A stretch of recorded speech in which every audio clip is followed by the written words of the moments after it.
ഗുരുവിൻ്റെ കൃതികൾ പഠിക്കുകയും ഗുരുമഹാത്മ്യം മറ്റുള്ളവരെ അറിയിക്കുക എന്ന ലക്ഷ്യത്തോടു കൂടി കഴിഞ്ഞ 20 വർഷങ്ങൾക്ക് മുമ്പ് കൊല്ലം ശാരദാമഠം കേന്ദ്രമാക്കി അന്നത്തെ ആചാര്യനായിരുന്ന ദിവംഗതനായ ശ്രീ ബാലകൃഷ്ണൻ നായർ സാറിൻ്റെ ആചാര്യത്വത്തിൽ ആരംഭിച്ച ശ്രീനാരായണ ദർശന പഠന കേന്ദ്രം ഇക്കഴിഞ്ഞ 15 വർഷമായിട്ട് ഓച്ചിറ സ്വദേശിയായ ശ്രീ വിശ്വപ്രകാശം വിജയൻ സാറിൻ്റെ ആചാര്യത്വത്തിലാണ് നടന്നു വരുന്നത്. ഇവിടെ ഗുരുമഹിമാ പഠനം ഗുരുമാഹാത്മ്യം എന്ന ലക്ഷ്യത്തോടു കൂടിയാണ് ആരംഭിച്ചതെങ്കിലും ഇക്കഴിഞ്ഞ 9 വർഷക്കാലമായി ഈ ഗുരുമഹിമാ പഠനത്തോടൊപ്പം തന്നെ മഹാശിവരാത്രി ആഘോഷം കൂടി സംഘടിപ്പിച്ചു വരികയാണ്. ഈ മഹാശിവരാത്രി ആഘോഷം മറ്റ് ക്ഷേത്രങ്ങളിലെ മഹാശിവരാത്രി ആഘോഷങ്ങളെ ഇകഴ്ത്തി പറയുകയല്ല, എന്നാൽ ഈ ശാരദാമഠത്തിൽ നടക്കുന്ന മഹാശിവരാത്രി ആഘോഷം ഒരു വേറിട്ട ആഘോഷമാണ്. അത് 9 വർഷമായിട്ട് നടന്നു വരികയാണ്. ശരിക്കും ഈ മഹാശിവരാത്രി ആഘോഷം ശിവരാത്രി സങ്കല്പത്തിൽ എന്താണ് ശിവരാത്രി സങ്കല്പത്തിൽ ഊർജ്ജസ്വലമായൊരു മാറ്റം ഞങ്ങൾ പഠിതാക്കൾക്ക് ഇവിടുത്തെ ശിവരാത്രി ആഘോഷവുമായിട്ട് ബന്ധപ്പെട്ട് അനുഭവപ്പെട്ടിട്ടുണ്ട്. അത് എന്താണെന്ന് എനിക്കിപ്പോൾ പറയാൻ പറ്റില്ല. കാരണം വെച്ചാൽ ഗുരു തന്നെ പറഞ്ഞിട്ടുണ്ട്, അനുഭവിയാതെ അറിവില്ല. ശരിക്കും ശാരദാമഠത്തിലെ ഈ ശിവരാത്രി ആഘോഷം ആരംഭിക്കുന്നത് തന്നെ ശിവരാത്രി ദിവസം ബ്രാഹ്മമുഹൂർത്തത്തിൽ ഒരു വിളംബര ഘോഷയാത്ര, പ്രഭാതപേരി എന്നാണ് അതിന് ഞങ്ങൾ പേരിട്ടിരിക്കുന്നത്. ആ വിളംബര ഘോഷയാത്ര ബ്രാഹ്മമുഹൂർത്തത്തിൽ, അതായത് 4 മണിക്ക് ആരംഭിക്കുകയും, അതെന്ന് പറഞ്ഞാൽ അതിൻ്റെ ഒരു സങ്കല്പമുണ്ട്. ശിവനും ഗുരുവും തമ്മിലുള്ള അഭേദ്യമായൊരു ബന്ധം കണക്കിലെടുത്താണ് ഈ ശിവരാത്രി ആഘോഷം ഞങ്ങളിവിടെ സംഘടിപ്പിച്ചിട്ടുള്ളത്. ശിവൻ്റെയും ഗുരുവിൻ്റെയും മാലയിട്ടുള്ള ഫോട്ടോയോടൊപ്പം മുത്തുക്കുട, വാദ്യമേളങ്ങൾ, താലപ്പൊലി, അതുപോലെ തന്നെ ഈ ശിവസങ്കീർത്തനാലാപനം എന്നിവയോടുകൂടി ഈ ശിവരാത്രി ആഘോഷത്തെ നാടിനെ അറിയിക്കുക എന്ന ലക്ഷ്യത്തോടു കൂടി ഈ നാടുണരുന്നത് തന്നെ ഈ വിളംബര ഘോഷയാത്ര കണ്ടുകൊണ്ടാണ്. അത് ശാരദാമഠത്തിൽ നിന്ന് ആരംഭിച്ച് നാടിനെ അറിയിച്ച് തിരിച്ച് ശാരദാമഠത്തിൽ എത്തുമ്പോൾ ഏകദേശം 6-7 മണിയാവും. അവിടെ ശാരദാമഠത്തിൽ എത്തിയതിന് ശേഷം പിന്നീട് ചെയ്യുന്ന ഒരു വളരെ വേറിട്ട ഒരു സംഗതി എന്ന് പറയുന്നത്, നമ്മൾ രാഷ്ട്രീയ നേതാക്കന്മാരെയോ സാംസ്കാരിക നേതാക്കന്മാരെയോ കൊണ്ടല്ല ശിവരാത്രി ആഘോഷം ഉദ്ഘാടനം ചെയ്യിപ്പിക്കുന്നത്. അർദ്ധനാരീശ്വര സങ്കല്പത്തിൽ ദമ്പതിമാരെ കൊണ്ടാണ്, ഓരോ വർഷവും ഓരോ ദമ്പതിമാരെ കൊണ്ടാണ് നമ്മൾ ഈ ശിവരാത്രി ആഘോഷം സമുദ്ഘാടനം നിർവഹിക്കുന്നത്.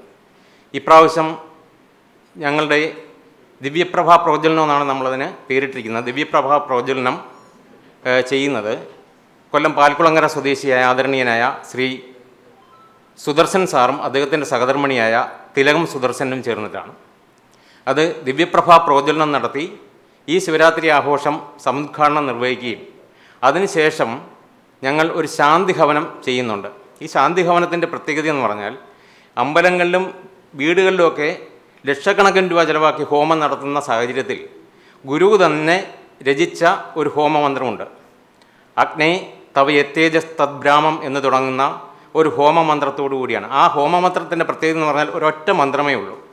ആ ഒരു മന്ത്രം തുടർച്ചയായിട്ട് ഉരുവിട്ട് ഹോമം ചെയ്യുകയും അഗ്നിയെ സ്തുതിച്ചുകൊണ്ട് ഹോമം ചെയ്യുക. അതിനായിട്ട് ഉപയോഗിക്കുന്ന സാമഗ്രികളെന്ന് പറഞ്ഞാൽ എള്ളുൾപ്പെടുന്ന സമിത്താണ്. ആ സമിത്തിന് വളരെ വിലക്കുറവാണ്.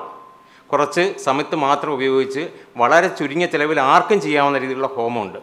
അതാണ് ഗുരു രചിച്ചിട്ടുള്ള ഈ ഹോമമന്ത്രം.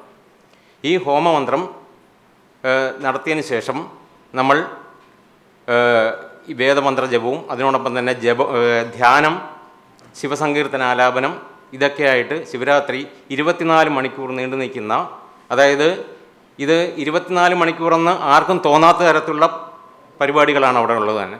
അതിന് ഞങ്ങൾ പറയുന്നത് പരയുടെ പാല് നുകരുന്നു എന്നാണ്.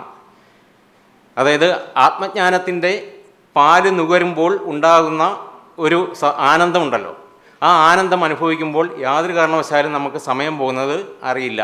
24 മണിക്കൂറും ഉറക്കം എന്നുള്ള സംഗതി ആർക്കും ഉണ്ടാവില്ല. ആ രീതിയിലുള്ള ആത്മജ്ഞാനത്തിൻ്റെ ആനന്ദാനുഭൂതിയാണ് ഈ ശ്രീനാരായണ ദർശന പഠന കേന്ദ്രം എന്ന് പറയുന്ന ശാരദാമഠത്തിൽ അനുഭവപ്പെടുക.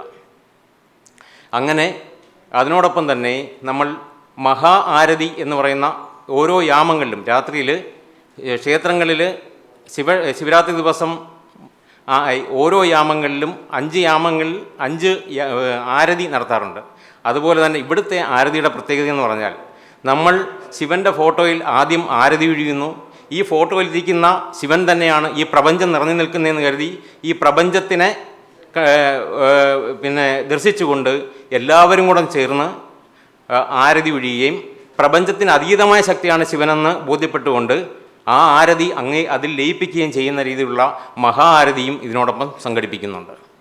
ഇതെല്ലാം കഴിഞ്ഞ് പിറ്റേന്ന് രാവിലെ, ശിവരാത്രിയുടെ പിറ്റേന്ന് രാവിലെ, അതായത് ബ്രാഹ്മമുഹൂർത്തത്തിലാണ് ഈ മഹാശിവരാത്രിയുടെ ആഘോഷങ്ങൾ അവസാനിക്കുക.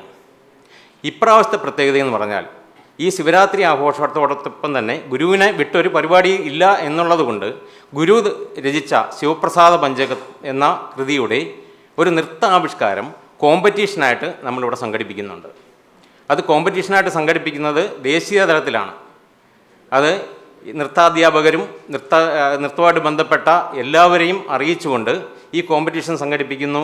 അതിനു വേണ്ടിയിട്ട് അതിൻ്റെ ഫസ്റ്റ് പ്രൈസായിട്ട് നമ്മൾ വെച്ചിട്ടുള്ളത്, അതിൻ്റെ ആ കോമ്പറ്റീഷന് നമ്മളിട്ടിരിക്കുന്ന കൊടുക്കുന്ന സമ്മാനത്തിന് നമ്മളിട്ടിരിക്കുന്ന ശ്രീനാരായണ സുവർണ കമലമെന്നാണ്. അതിനോടൊപ്പം തന്നെ അത് 1ാം സ്ഥാനം 1 പവനാണ് നമ്മൾ കൊടുക്കുന്നത്, 2ാം സ്ഥാനം 1/2 പവൻ, 3ാം സ്ഥാനത്തിന് വരുന്നവർക്ക് 1/4 പവൻ എന്നുള്ള രീതിയിലാണ് അത് ഈ സുവർണ കമലം നമ്മൾ ചെയ്യുന്നത്. ഗുരുവിൻ്റെ ദർശനങ്ങളെ ഉപനിഷത് പ്രോക്തമായ പഠനമാണ് അവിടെ നടക്കുന്നത്. അത് 8 വർഷമായിട്ട് നമ്മൾ ഈ ശിവരാത്രി മഹോത്സവം വളരെ ആഘോഷപൂർവ്വം നടത്തിക്കൊണ്ടിരിക്കുകയായിരുന്നു. ഏകദിനമായിരുന്നു. ഇപ്പോൾ 2 ദിവസം കൊണ്ടാണ് നമ്മൾ പരിപാടി ആസൂത്രണം ചെയ്തിരിക്കുന്നത്. 2 ദിവസം എന്ന് പറഞ്ഞാൽ ആദ്യ ദിവസം ഗുരുവിൻ്റെ ദർശനങ്ങൾ, കൃതികൾ എല്ലാം ഗുരുവിൻ്റെ ധ്യാനത്തിലിരിക്കുമ്പോൾ നിർഗളമായി ഒഴുകിക്കൊണ്ടിരിക്കുന്ന ആ ദർശനങ്ങളെയും കൃതികളെയും ശിഷ്യന്മാരാണ് അത് എഴുതിയെടുക്കുന്നത്. അങ്ങനെ ശിവലിംഗസ്വാമികൾ എഴുതിയെടുത്ത ശിവപ്രസാദ പഞ്ചകം എന്ന ഒരു കൃതിയാണ് നമ്മൾ നൃത്ത ആവിഷ്കാരത്തിനായിട്ട് തിരഞ്ഞെടുത്തിരിക്കുന്നത്. അപ്പോൾ ഇവിടെ നമുക്ക് സാധാരണ ഒരു പഠനമല്ല ഇവിടെ നടക്കുന്നത്. ആദിമ ഗുരു എന്ത്, ആധുനിക ഗുരു എന്ത്, നമ്മളുടെ പരമമായ ഈശ്വരൻ എന്ത്, ശ്രീനാരായണ ഗുരു എന്ത്, ശ്രീനാരായണ ഗുരുവും ശിവരാത്രിയും തമ്മിലുള്ള ബന്ധമെന്ത്. അവിടെ അരുവിപ്പുറത്ത് ശിവപ്രതിഷ്ഠ നടത്തിയത് ശിവരാത്രി ദിനമാണ്. ആലുവ അദ്വൈതാശ്രമത്തിൽ സർവമത സമ്മേളനം നടത്തിയത് ശിവരാത്രി ദിവസമാണ്. അങ്ങനെ ഗുരുവിൻ്റെ ഈ ദർശനങ്ങളെ നമ്മളിപ്പം ഒരു നൃത്താവിഷ്കാരം എന്ന് പറയുമ്പോൾ ശിവഭഗവാന് നടനമാണ് ഏറ്റവും പ്രാധാന്യം. അപ്പം ഭഗവാന്റെ ശ്രീനാരായണ ഗുരുവിൻ്റെ ഉപാസനാമൂർത്തിയാണ് ശിവഭഗവാൻ. അപ്പം ശിവഭഗവാന്റെ അനേകം കൃതികളും ദർശനങ്ങളും ഒക്കെ ഇങ്ങനെ നിർഗളമായി ഒഴുകി വന്ന് ശിഷ്യന്മാർ എഴുതിയെടുത്തു എന്ന് ഞാൻ പറയുന്നു. അപ്പോൾ ഇതിനെ ഒരു നൃത്താവിഷ്കാരത്തിലൂടെ ഈ ജനങ്ങളിലെത്തിക്കുക എന്നതാണ് പ്രാധാന്യം. അപ്പോൾ അവിടെ ഒരു നടനമാണ്, നടനം അദ്വൈതമാണ്. ആ അദ്വൈതം എന്തെന്നൊരു ചോദ്യം ഇതിനെ വീക്ഷിക്കുന്ന ജനതയ്ക്ക് ഉണ്ടാകാം. അപ്പോൾ ഇങ്ങനെയുള്ള അനേകം സംശയങ്ങൾ ഉണ്ടാകുന്നതിനുള്ള സംശയ നിവാരണമാണ് ഈ 2ാമത്തെ ദിവസത്തെ ഈ 26-ാം തീയതി അന്നത്തെ ഈ പരിപാടി. കൂടുതലും അങ്ങനെയുള്ള ബോധവൽക്കരണ ക്ലാസ്സാണ് അവിടെ നടക്കുന്നത്. ഇപ്പോൾ കുട്ടി പറഞ്ഞതുപോലെ പ്രഭാതപേരി തുടങ്ങിയ ബ്രാഹ്മമുഹൂർത്തം മുതൽ ബ്രാഹ്മമുഹൂർത്തം വരെയാണ് ഈ 26-ാം തീയതിയത്തെ പരിപാടികൾ. ശാരദാമഠത്തിൽ നടക്കുന്ന ക്ലാസ് എന്ന് വെച്ചാൽ ജപം, പഠനം, പാഠനം എന്ന രീതിയിൽ ഋഷിപ്രോക്തമായിട്ടുള്ള രീതിയിലാണ് അവിടെ നടക്കുന്നത്. ഗുരുദർശനങ്ങളെ ജനങ്ങളിൽ എത്തിക്കുക, ഗുരുവിൻ്റെ ആ മഹിമയെ ജനങ്ങളിൽ എത്തിക്കുക. അതായത് നമ്മൾ ഗുരു എന്താണെന്നറിഞ്ഞ് ഗുരുവിനെ എന്താണെന്നറിഞ്ഞ് നമ്മൾ പ്രാവർത്തികമാക്കുകയാണ് അവിടെ. ആചാര്യൻ എന്ന് പറയുന്നത് വിജയാനന്ദാണ് നമ്മുടെ ആചാര്യൻ. ആചാര്യൻ ഓരോരുത്തരെയും, അത് ഞാൻ പറയുന്നതെന്ന് വെച്ചാൽ ആ ക്ലാസ്സിൻ്റെ ഒരു പ്രത്യേകത പറയുകയാണ്, ഓരോരുത്തരെയും ഓരോ അധ്യാപകർ ചുമ്മാതെ പഠിപ്പിച്ച് പോകുകയല്ല, ഓരോ അധ്യാപകരാക്കി മാറ്റുകയാണ്. എന്തിനു വേണ്ടിയാണ് ആ അധ്യാപകരാക്കുന്നത്? ഈ ഗുരുവിൻ്റെ ദർശനങ്ങൾ പ്രചരിപ്പിക്കുക എന്ന ലക്ഷ്യത്തോടു കൂടിയാണ് അവിടെ ക്ലാസ് എടുക്കുന്നത്. ആ ക്ലാസ്സിലെ ഓരോ അധ്യാപകരും നമ്മുടെ നാട്ടിൻ്റെ പല ഭാഗത്തും ക്ലാസ് എടുക്കുന്നുണ്ട്. ഇവിടെയും 10-65 പേര് ഈ ക്ലാസ്സിൽ പങ്കെടുക്കുന്നുണ്ട്. ആ പങ്കെടുക്കുന്ന ഓരോരുത്തരും ഓരോ അധ്യാപകരാണ്. അപ്പോൾ ഗുരുദർശനം പ്രചരിപ്പിക്കാൻ ഏറ്റവും എളുപ്പമായ ഒരു മാർഗ്ഗമാണ് ഈ ക്ലാസ്സിലൂടെ നമുക്ക് പറ്റുന്നത്. ഇപ്പം ഡാൻസ് എന്ന് പറയുന്നത്, നൃത്ത പരിപാടി എന്ന് പറയുന്നത്, പരമശിവൻ വലിയൊരു നർത്തകനായിരുന്നു. അത് ആദി ഗുരുവാണ്. ആ ആധുനിക ഗുരുവായ നാരായണ ഗുരു ആ ഒരു നൃത്ത ആവിഷ്കാരത്തിൽ കൂടി നമ്മുടെ ഈ ദർശനം, അതായത് അദ്വൈത ദർശനങ്ങൾ പഠിപ്പിക്കുക എന്ന ഒരു ലക്ഷ്യത്തോടു കൂടിയാണ് ഈ പ്രാവശ്യം നൃത്തത്തോടു കൂടി ഇത് തുടങ്ങുന്നത്. അങ്ങനെയുള്ള ഒരു പഠന കേന്ദ്രം കൊല്ലത്തിൽ പ്രവർത്തിക്കുന്നു എന്നുള്ളത് എല്ലാവരും അറിയേണ്ടുന്നതാണ്. അവിടെ നടക്കുന്ന ഓരോ പ്രവർത്തന ശൈലികളും എല്ലാവരും പറഞ്ഞു. ഇതിന് ഒരെണ്ണം പറയാത്തതുണ്ട്. അതായത് ഈ ഒരു ശിവരാത്രി ആഘോഷത്തിന് മുന്നോടിയായിട്ട് ഈ ദേശത്തിൻ്റെ നമ്മുടെ ഈ നാട്ടിൻ്റെ എന്നല്ല, ഇന്ത്യയിൽ തന്നെ പല ഭാഗത്തും പ്രാർത്ഥനകൾ നടത്തുന്നുണ്ട്, പ്രാർത്ഥനാ യോഗങ്ങൾ. അതായത് മഹാശിവരാത്രിയുടെ മുന്നോടിയായി 18 ഭാഗങ്ങളിൽ, അതായത് ഇന്ത്യയുടെ, അതായത് പൂന, ഡൽഹി, ഇങ്ങനെ പല ഭാഗത്തും, ബാംഗ്ലൂർ, നാസിക്ക്, ഇങ്ങനെ പല ഭാഗത്തും ഈ പ്രാർത്ഥനകൾ നടക്കുന്നുണ്ട്. അതുപോലെ തന്നെ നമ്മുടെ ആചാര്യൻ്റെ ഈ ക്ലാസ് എന്ന് പറയുന്നത് നമ്മുടെ കൊറോണ വന്നതോടുകൂടി അതൊരു വലിയ മാറ്റമായിട്ട് മാറിയിരിക്കുകയാണ്. കൊറോണ വന്നപ്പം ഈ ശാരദാമഠത്തിൽ തന്നെ എവിടെ നിന്നൊക്കെ വരാൻ ആരും വരുത്തില്ല, നമ്മുടെ ഇവിടെ ഉള്ളവർ മാത്രം പോകും. കൊറോണ വന്നതോടുകൂടി ഓൺലൈൻ ക്ലാസ് ആയപ്പോൾ ലോകത്തിൻ്റെ നാനാഭാഗത്തും ഈ ക്ലാസ് ആചാര്യൻ എടുക്കുന്നുണ്ട്. ഒരാഴ്ച 10-12 ക്ലാസ് എടുക്കുന്നുണ്ട്. കാനഡ, അങ്ങനെയുള്ള തുടങ്ങിയ പല ഭാഗത്തുനിന്നും ആ ക്ലാസ്സുകളിൽ പങ്കെടുക്കുന്ന 500-600ഓളം സ്റ്റുഡൻസ് ഉണ്ട് സാറിന്. ഇപ്പം കൊല്ലത്ത് ഇത്രയാണെങ്കിൽ വൈക്കത്തും വേദാന്ത വിശ്വവിദ്യാലയം എന്നുള്ള ഒരു ടൈറ്റിലാണ് അവിടുത്തെ ക്ലാസ് നടക്കുന്നത്. വേദാന്ത വിശ്വവിദ്യാലയം എന്നുള്ള ഒരു ടൈറ്റിലാണ് വൈക്കത്ത് നടക്കുന്നത്. ഇവിടെ നമ്മൾ ശ്രീനാരായണ ദർശന പഠന കേന്ദ്രം.